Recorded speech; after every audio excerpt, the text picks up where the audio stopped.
Então vamos começar aqui.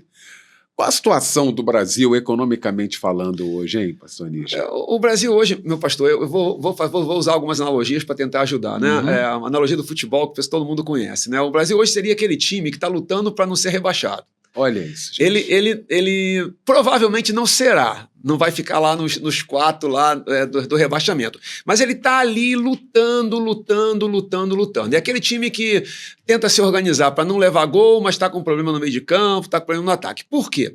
Nós temos uma inflação razoavelmente controlada, mas que está acima do teto do que foi previsto, porque como é que funciona isso? Todo ano se faz uma projeção para o ano subsequente. Né? Para esse ano, aqui a inflação seria 3%, mas se tem uma margem para baixo e uma margem para cima. 1,5 para baixo, 1,5 para cima. 1,5 para cima, 4,5, que seria o teto.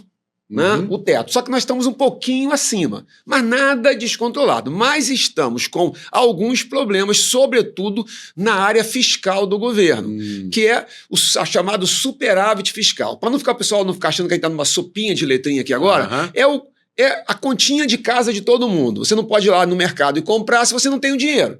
Se você gasta mais do que entra, isso vai dar problema sério lá na frente. É o que o governo está fazendo. Está gastando mais do que entra e isso vai complicando. Para piorar, por causa dessa questão, tem uma taxa de juros altíssima, a chamada Selic, né, que está em 15%.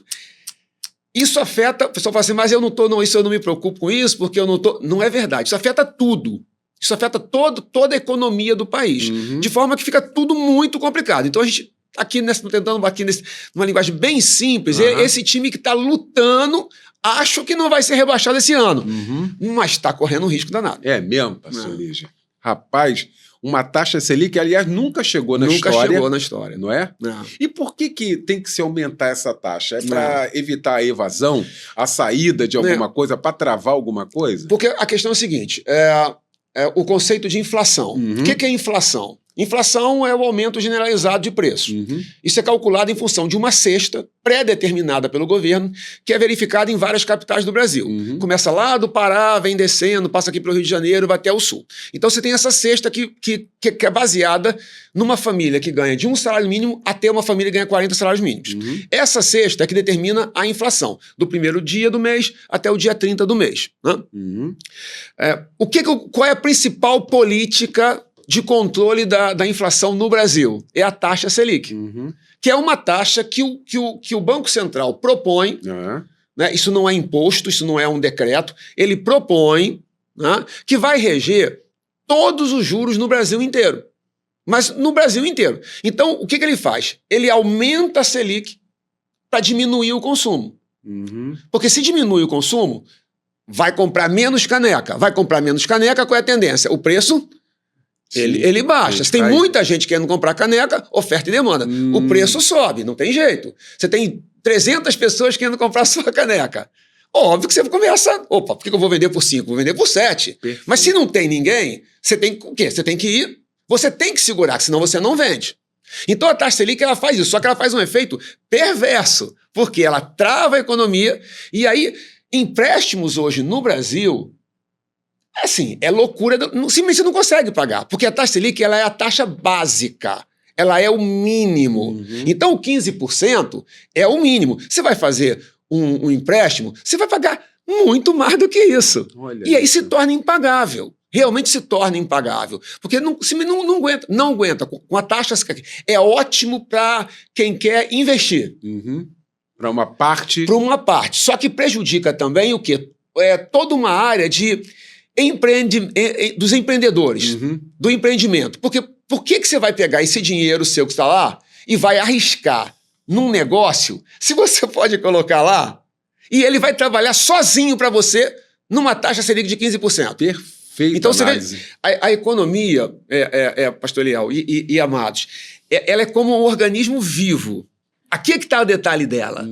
Assim, você não pode só cuidar do teu coração. Você tem que cuidar do coração, mas tem que saber que você tem coração, você tem rim, você tem pulmão. Não, vou tomar só isso aqui que é bom pro coração. Mas se estiver fazendo mal pro teu rim, você vai ter problemas. Então você tem que... É um todo. E esse todo é que complica. Né? Então, assim, tem um efeito aqui de segurar a inflação, mas está com vários outros. Por outro lado, baixa então, que é o que o governo quer. Baixa, mas a inflação, ela dispara, a economia entra, enfim, esse organismo vivo que tem que ser muito bem feito. É aqui que entra o economista, é aqui que entra o analista de economia, é aqui que entra esse pessoal, que é para poder tentar fazer previsões, promover soluções para as 3 grandes áreas, que é produção, a distribuição e a ponta final, que é o consumo de bens e serviços. É essa equação aqui que a gente precisa tentar trabalhar. Olha isso. Então, e há um otimismo nesse cenário que a gente está vendo aqui. Eu fico vendo lá o ministro da Economia, né, a turma lá do planejamento, todo mundo meio que receoso de falar, e tem um otimismo assim meio disfarçado de tudo isso que a gente está falando aqui.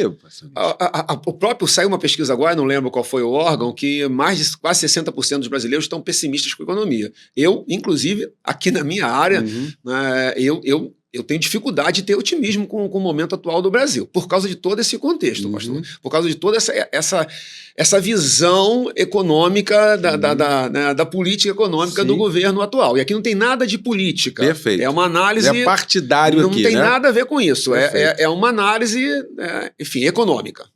Qual é a relação do desemprego com a economia? Porque a gente vai bater nessa tecla aqui, não vai ter outro jeito de... Porque você vai vendo, vai subindo tudo, vai arrebentando tudo, a taxa de desemprego aumenta, e aí como é que fica a economia? Qual é a relação disso? Aquilo que eu falei, a economia está toda ligada, né? Ela está toda interligada. Né? Até nós hoje, a nível de desemprego, o Brasil vive até uma situação bastante boa. Né? Tá bastante baixo, tá até bem tranquilo a questão do desemprego. Né? Agora, ela funciona assim, se essa economia, e aí tem a ver um pouco com o PIB também. Isso. O que é o PIB, que não é a primeira igreja batista? Né? É o Produto Interno Bruto. É a soma de todas as riquezas do país. Então, mas sempre o produto final, essa é uma observação importante. Então, por exemplo, o carro foi vendido, ele vai para o PIB. Mas o ferro que foi usado para o carro não vai, porque senão você faz uma dupla. Se você somar o ferro que foi vendido, o aço que foi vendido, e somar o preço final do carro, você está duplicando, somando de novo. Exatamente. Perfeito. Então, o PIB é o produto final vendido. Né? A gente deve ficar algo em torno de 2,6% do PIB. É um crescimento médio. Se o PIB cresce, toda a economia cresce. É porque ele representa a economia, né? O PIB seria aqui na nossa casa, vamos somar o teu salário, o meu salário da esposa, tudo que entra aqui, isso aqui é o PIB, é a nossa receita, né? É a nossa receita. Então, em função disso, se cresce, a gente pode gastar um pouco mais. Se pode gastar um pouco mais, a economia anda e melhora o nível de emprego. Perfeito. Se o nível de emprego melhora, olha como ela está toda conectada. Eu que estou empregado, qual é a minha tendência? É consumir. Sim. Vai circular dinheiro. Quando eu estou empregado, a minha tendência é consumir. Uma vez que eu estou consumindo, eu faço a economia girar.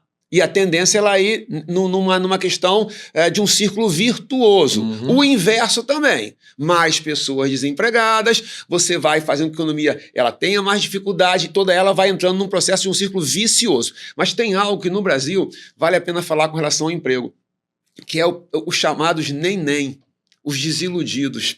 Tem um grupo muito grande, um percentual muito grande de pessoas que simplesmente não entram, porque na conta de desempregados não consta quem não está procurando.